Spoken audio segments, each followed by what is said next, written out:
cerchiamo di portare la terapia a casa del paziente il più presto possibile. Questo è lo studio ARCO, dove tra i farmaci che andiamo a somministrare in maniera randomizzata, controllata, approvato AIFA, c'è anche l'Avigan di cui parlava il presidente Zaia, che comincerà già da domani, comincerà dall'azienda ospedaliera di Verona e dalla USL 9, ha un disegno che ci permette di capire subito se funziona o non funziona, per cui ovviamente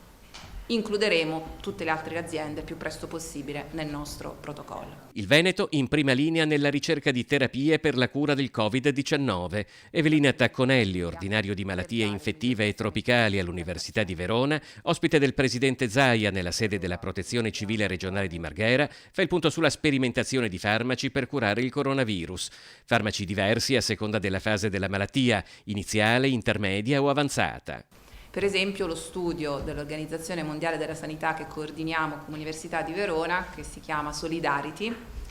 è proprio uno studio che ci dà la possibilità di trattare con questi antivirali, tra cui è incluso il Remdesivir, forse il farmaco che in questo momento ha delle aspettative più alte, più anche è incluso in questo pacchetto l'interferone. Questo tipo di farmaci noi li somministriamo soprattutto ai pazienti in una prima fase della malattia. Consulente dell'Organizzazione Mondiale della Sanità, già docente all'Università di Harvard e direttrice dell'unità di ricerca clinica dell'Università di Tübingen, Tacconelli si augura non arrivi una seconda ondata di coronavirus, ma una risposta su questo la si potrà avere solo a partire dal 14 giugno.